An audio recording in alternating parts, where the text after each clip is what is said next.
السلام علیکم اعوذ باللہ من الشیطان الرجیم بسم اللہ الرحمن الرحیم بہ نستعین وهو خیر ناصر و معین وصلی اللہ علی سیدنا و نبینا ابی القاسم محمد وعلی آلہ الطیبین الطاہرین المعصومین لا سیما بقیت اللہ فی الارضین روحی و ارواح العالمین لتراب مقدمہ الفدا اما بعد فقد قال رسول اللہ صلی اللہ علیہ وآلہ وسلم اول العلم معرفت الجبار وآخر العلم تفویض الامور الیہ۔ آج کا ہمارا جو درس ہے وہ دین کے مفہوم کے بارے میں ہے۔ اکثر دوست یہ سوال کرتے ہیں کہ دین ہے کیا؟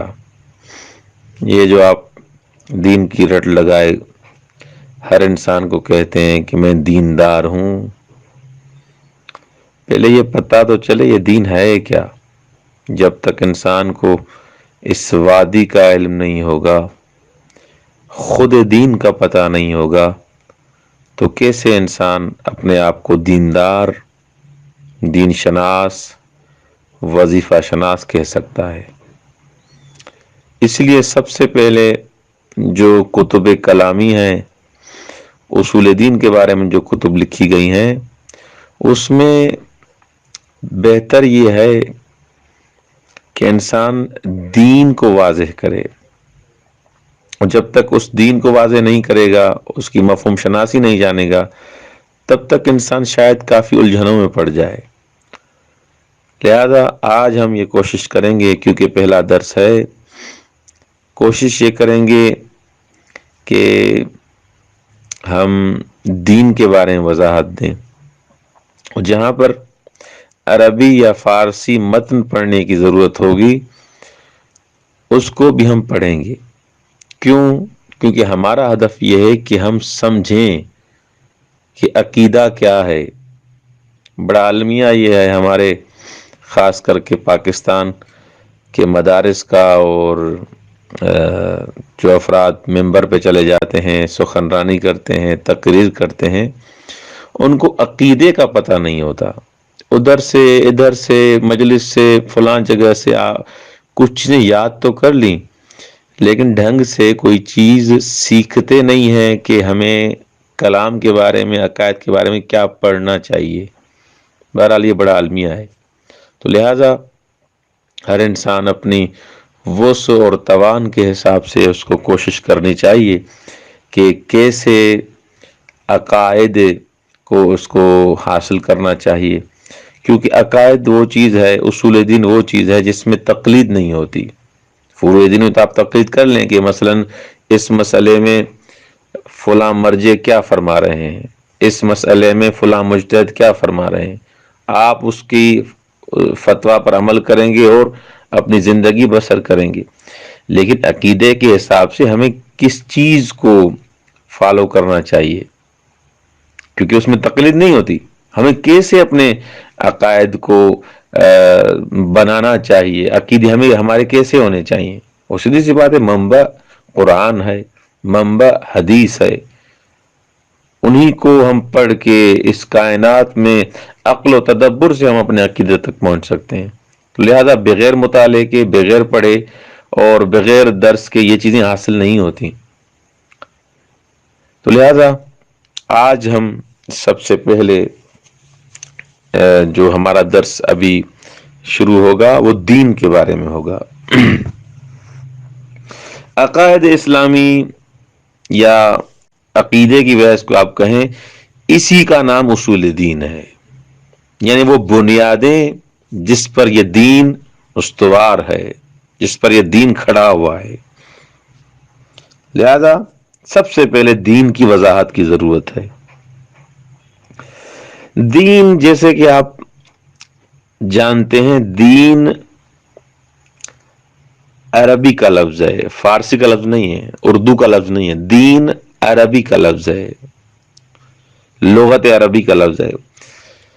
جو بھی عربی کا لفظ ہے یا ہوتا ہے، اس کی دروا کے علماء دو طریقوں سے اس کا معنی کرتے ہیں. ایک لغوی معنی، ایک اصطلاحی معنی.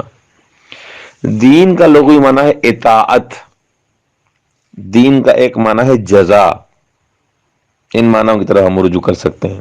یہ لغوی حساب سے ڈکشنری میں آپ اگر دین کا معنی پڑھیں گے تو دین کا معنی ہے اطاعت اور جزا. اور اصطلاح میں فارسی عبارت پڑھ لیتا ہوں کیونکہ آپ میں سے جو مدارس گئے ہیں وہ بھی اس سے لطف اٹھائیں. آیت اللہ مصباح یزدی مثلا بیان فرماتے ہیں، اصطلاح میں اعتقاد و آفرینندے برائے جہان و انسان.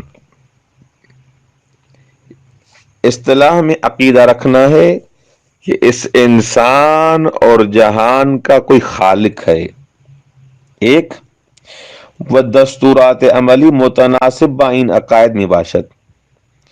اور جو عملی حکم ہیں ان کے دستورات کو، ان حکموں کو جو ان عقیدوں سے مربوط ہیں، اس کو دین کہا جاتا ہے. بس دو چیزوں پہ دین مشتمل ہے، ایک عقیدہ رکھنا کہ کوئی خالق ہے، کوئی مالک ہے اس جہان کا، اس ہستی کا. دوسرا ان دستورات، ان احکامات، ان قوانین پہ جس پہ آپ چل کے اپنی زندگی سنوارتے ہیں. ان دونوں چیزوں سے جو چیز تشکیل پاتی ہے اس کو دین کہا جاتا ہے. اس حساب سے جو افراد اصلاً خدا پر یا خالق پر ایمان نہیں رکھتے اور اس دنیا کو مثلاً بگ بینگ اور دھماکے سے اور ان چیزوں سے تصور کرتے ہیں کہ ایسے ہی تصادفی اور اتفاق سے دنیا وجود میں آ گئی ہے اور اس دنیا کا کوئی خالق نہیں ہے، ایسے افراد کو دین کی اصطلاح میں بی دین کہا جاتا ہے. یہ بے دین ہے، اس کے بعد دین نہیں ہے. کیوں؟ کیونکہ ہم نے دین کی کیا تعریف کی؟ عقیدہ رکھنا خدا کا، خالق کا، جو اس دنیا کا بھی خالق ہے، اس انسان کا بھی خالق ہے، جو ہستی میں ہے اس کا خالق ہے. اور ان دستوروں اور احکام کو دین کہا جاتا ہے جن پہ آپ عمل کرتے ہیں. ان دونوں چیزوں سے متشکل ہوتا ہے دین. جب اب کوئی شخص اصلاً خالق پر ایمان ہی نہیں رکھتا اور یہ کہتا ہے کہ یہ دنیا العیاذ باللہ دھماکے سے یا ایسے تصادفاً اچانک ایکسیڈنٹ میں یہ وجود میں آ گئی ہے، تو وہ ایسے شخص کو ہم دین کے اصطلاح میں بے دین کہیں گے. یہ چیز آپ کے ذہن میں رکھنی چاہیے آپ کو. اس حساب سے وہ افراد جن کا دین کے ساتھ کوئی تعلق نہیں ہے، مبدأ کے ساتھ تعلق نہیں ہے، خالق پر ایمان نہیں لاتے، تو لہذا ان کے جو عقائد بھی ہوں گے، ان کے مراسم دینی بھی ہوں گے، جو بھی ہوگا وہ اصلاً منحرف ہوں گے. وہ دیندار اس کو نہیں کہیں گے. کیوں؟ کیونکہ اب کسی خالق پر ایمان نہیں رکھتا تو لہذا یہ بھی بند ہے اس کا. کیونکہ دین انسان کو راہ دکھاتا ہے کہ آپ کو ایسے کرنا چاہیے، ایسے کرنا چاہیے، ایسے کرنا چاہیے، آپ کو زندگی ایسے گزارنی چاہیے. لیکن جو انسان بے دین ہوگا وہ ان چیزوں کو اپنے آپ پر لازم قرار نہیں دے گا، کیونکہ اب کس کو مانتا ہی نہیں ہے کہ اس کے دستورات پر عمل کرے.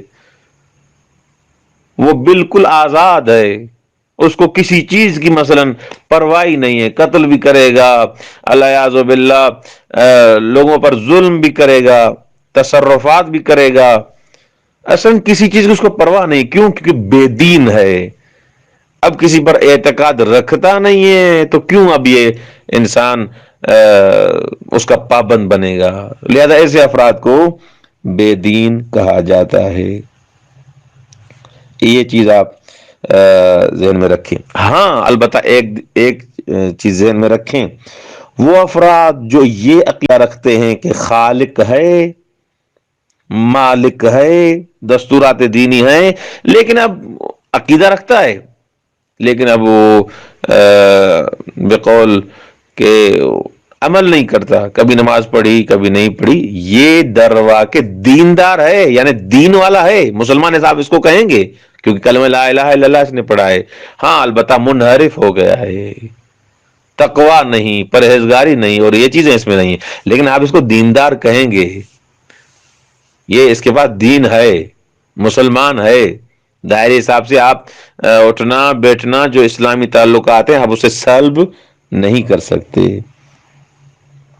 بس مختصر الفاظ میں اس کو بیان کروں، دین حق، دین حق، اب دو چیزیں ہو گئیں، دین حق اس آئین کو کہتے ہیں جس کے عقائد درست ہوں اور واقع کے مطابق ہوں، حقیقت میں جیسے ہے ویسے ہے، اور ان دستورات کو کہا جاتا ہے جو جن کا حکم دیا گیا ہے، ان احکام کو کہا جاتا ہے جن کا اہل بیت علیہ السلام نے خدا نے حکم دیا ہے، یہ اس مجموعے کو، پورے مجموعے کو دین کہا جاتا ہے۔